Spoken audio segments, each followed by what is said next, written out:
My name's David Keep. I am the head 3D artist at Spin Fast Games. Yeah. For just a few more weeks, I've got a contract to do 3D modeling stuff for the Navy.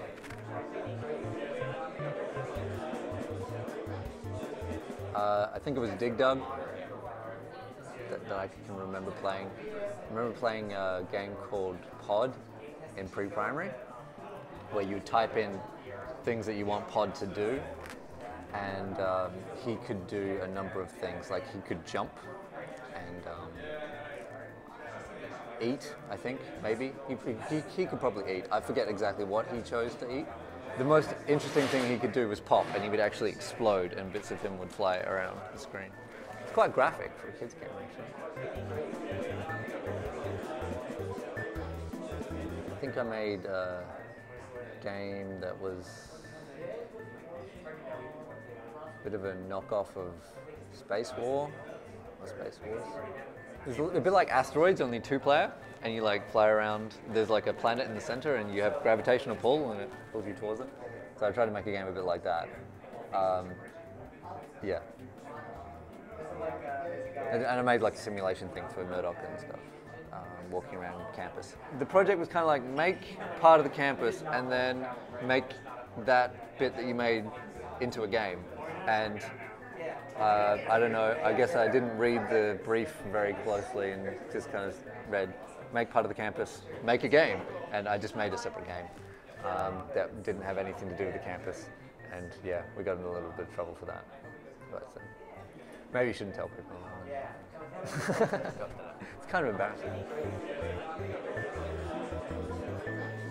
Mostly we've been working on our cricket game, which has been our most successful title. I've been working on additional stadiums and increasing the poly count of the characters, making a new rig for them. Just recently we've been working on normal mapping, which has made the characters look really cool.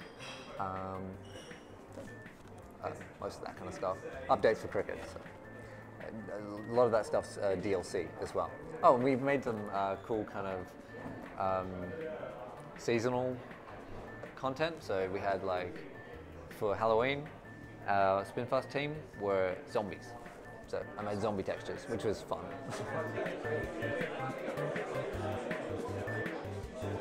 You're going to start out with a concept, and you don't know whether it's going to be fun until you play it.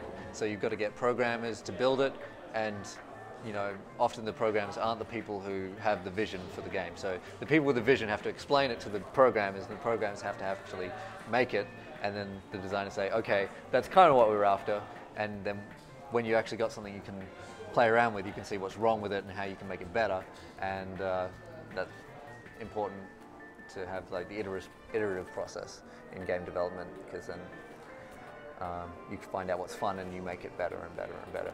And I think that's very important. And of course there's art involved in there as well, and which is also very important, because if your art doesn't look good, then people won't want to pick it up, unfortunately. But also, like, if you're trying to create an immersive experience, creating a world that's believable, or you know, that you can get lost in, is very important to making that experience happen.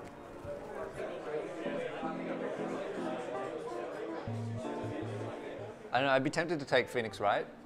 It's a lawyer game, and yeah, it's kind of funny.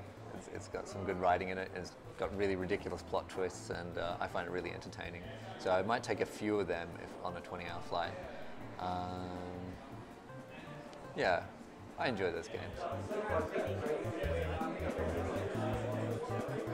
I'm going to be working for the Navy, so I'm going to be making a very detailed submarine that people are going to walk through and learn how to navigate the submarine.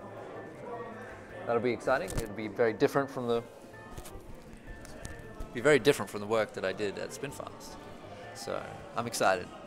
Yeah, going to be working with some other artists. Previously, I was the only person at Spinfast, so yeah, I'm looking forward to it. But I eventually I will return to game making. I will, after all the submarines are done. I'm going to come back to games, and we're going to make something fun. Yeah.